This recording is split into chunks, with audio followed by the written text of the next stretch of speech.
Hello, so this next question is for Emma. Emma, Dave and I are here at your disposal. Emma writes, I've had anorexia for over 15 years and tried both outpatient, residential and inpatient treatment without success. I always get scared and resist treatment. My question is, how can I get over the anosognosia?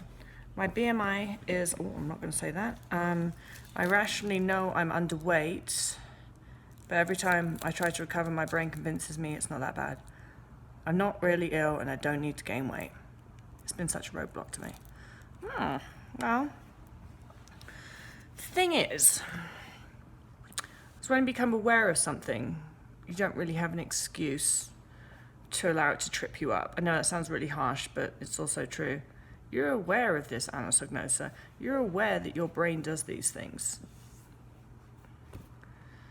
It's like, you have to make the commitment and decide, I'm not going to allow my brain to do that to me anymore. It's a bit like most of us become aware at some point that our brains deceive us as to how large our bodies are. I know I got to the point where it's like, it finally clicked with me. Oh, I feel larger than I am. And then, once I'd made that realization, I didn't really have an excuse to allow myself to believe those thoughts. It's like once you have that knowledge, once you're not ignorant anymore, you don't really have an excuse to fall for those traps.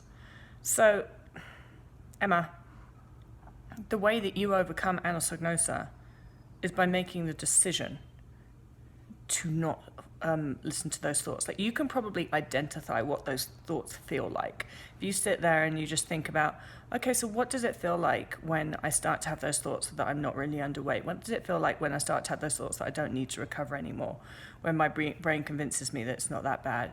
And then you've got to think, well, what can I use actually that's undeniable proof that I still do need to recover? The best thing to do is go for the mental state markers. Is food still emotional for you? Yes or no? If the answer is yes, you're not recovered yet.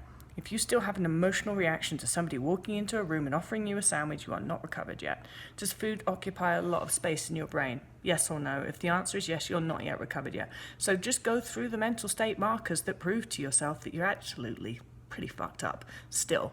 And that's the motivation to unfuck yourself. So there's no excuse for allowing your brain to convince you that you no longer need recovery. You've got those mental state markers as proof. Use them, but also just make the decision, no, I'm not falling for those thoughts anymore. Nope, they're not getting in. Hope that helps, Emma. Dave, you were pretty useless in answering that question. You didn't really contribute very much. Come on, Dave, get with the program.